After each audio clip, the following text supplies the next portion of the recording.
सुनील दत्त को एक ऐसी शख्सियत के तौर पर याद किया जाता है जिन्होंने फिल्म निर्माण, निर्देशन और अभिनय से लगभग 4 दशक तक दर्शकों का भरपूर मनोरंजन किया।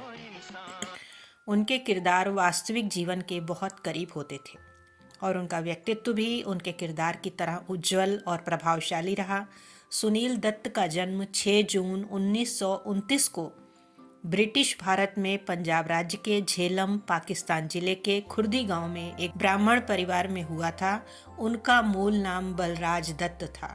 उन्होंने भारत पाकिस्तान विभाजन के समय बहुत ही करीब से हिंदू मुस्लिम दंगों को देखा है और उसके भुक्तभोगी भी रहे हैं। बंटवारे के बाद उनका परिवार पहले यमुनानगर, पंजाब, अब हरियाणा और बाद में लखनऊ आ बसा। सुनील दत्त का बचपन काफ़ी संघर्ष भरा रहा है क्योंकि जब वो महज 5 साल के थे तभी उनके पिता दीवान रघुनाथ दत्त का निधन हो गया था।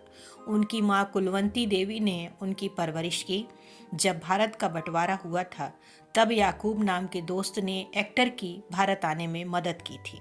अपनी जान बचाने का प्रबंध करते हुए परिवार हरियाणा के यमुनानगर के एक छोटे से गांव में बस गया। अपनी उच्च शिक्षा के लिए सुनील मुंबई चले गए। उन्होंने स्नातक की पढ़ाई पूरी करने के लिए मुंबई के जय हिंद कॉलेज में प्रवेश लिया। मुंबई आकर सुनील दत्त ने मुंबई परिवहन सेवा के बस डिपो में चेकिंग क्लर्क के रूप में कार्य किया, जहां उनको 120 रुपये महीने के मिलते थे।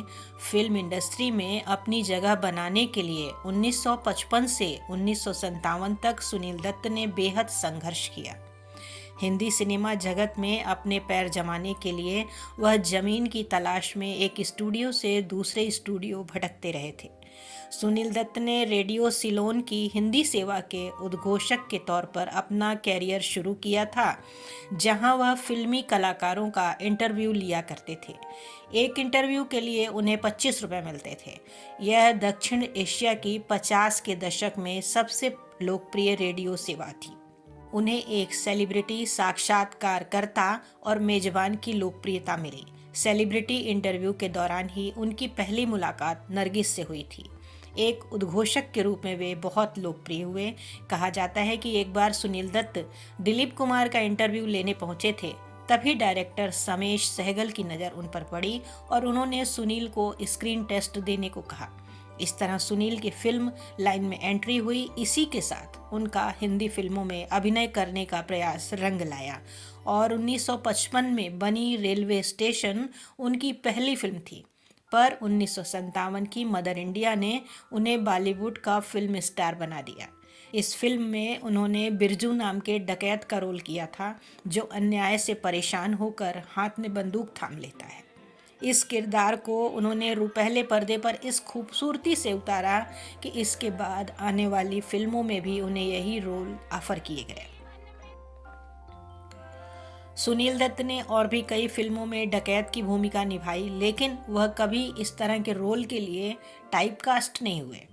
रेशमा और शेरा, मुझे जीने दो, जानी दुश्मन, बदले की आग जैसी फिल्मों में उन्होंने बीहड़ के डकैत को हूबहू पर्दे पर उतारा। सुनील दत्त ने इस किरदार को यूं ही बड़ी खूबसूरती से पहले पर्दे पर नहीं उतारा, बल्कि अपने रोल में फिट बैठने के लिए वह डाकुओं के एरिया चंबल तक चले गए थे।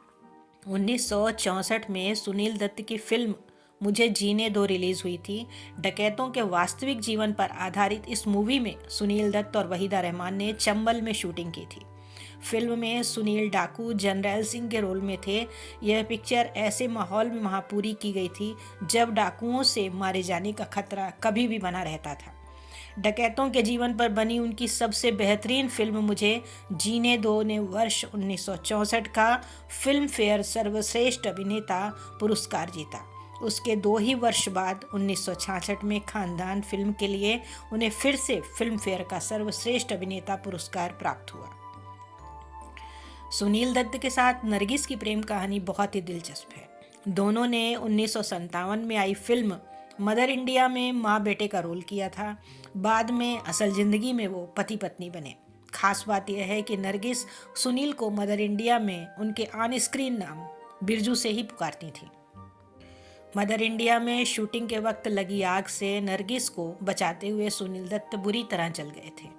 दत्त ने अपनी जान की परवाह ना करते हुए नरगिस को बचा लिया। सुनील ने पूरे मन से नरगिस का ख्याल रखा और दोनों एक दूसरे के प्रति खींचे चले गए। और एक दिन सुनील दत्त ने कार चलाते हुए नरगिस को शादी के लिए प्रपोज कर दिया।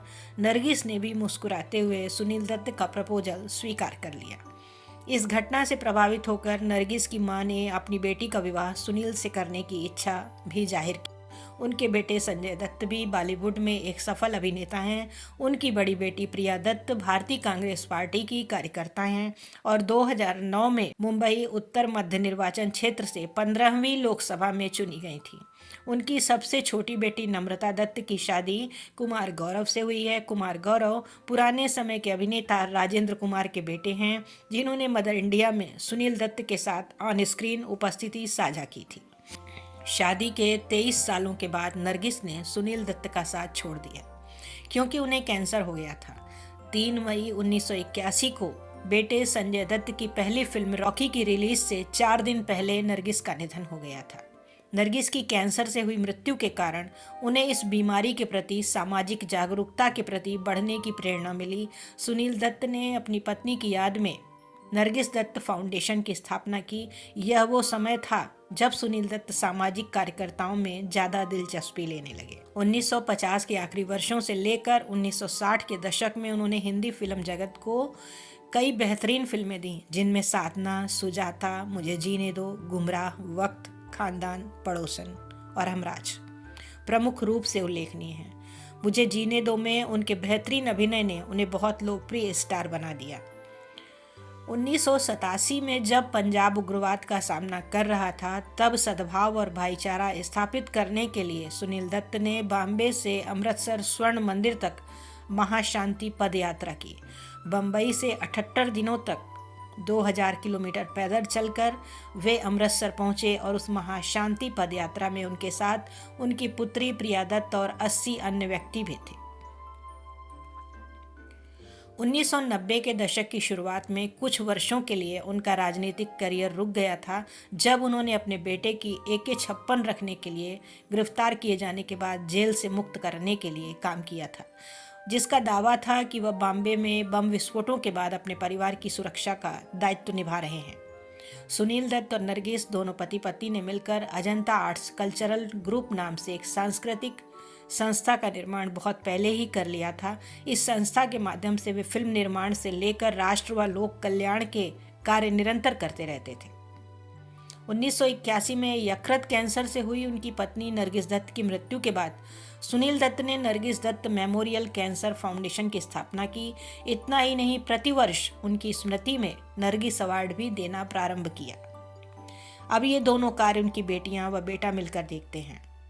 फिल्मी दुनिया में अपना वर्चस्व फैलाने वाले सुनील दत्त ने अपने जीवन काल में राजनीति में भी अपना दमखम दिखाया।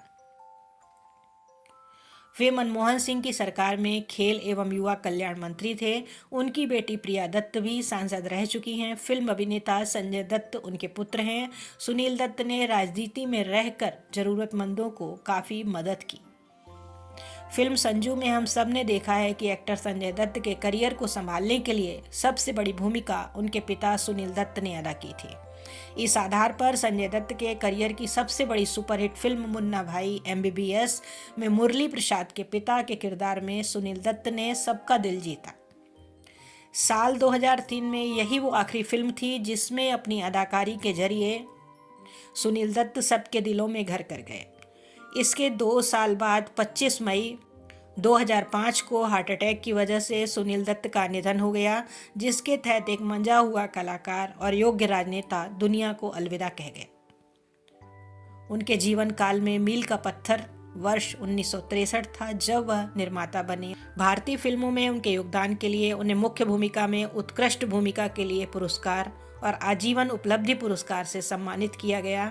उन्होंने 1968 में पद्मश्री, 1997 में राष्ट्रीय एकता और सांप्रदायिक सद्भाव के लिए मौलाना अबुल कलाम आज़ाद पुरस्कार, 1997 में अंतर्राष्ट्रीय शांति, सांप्रदायिक सद्भाव, एकता और राष्ट्रीय एकता के लिए खान अब्दुल गफ्फार खान पुरस्कार और राजीव गांधी राष्ट्रीय सद्भावना पुरस्कार सहित कई पुरस्कार जीते। तो दोस्तों, कैसी लगी आपको यह जानकारी कमेंट बॉक्स में अवश्य बताएं।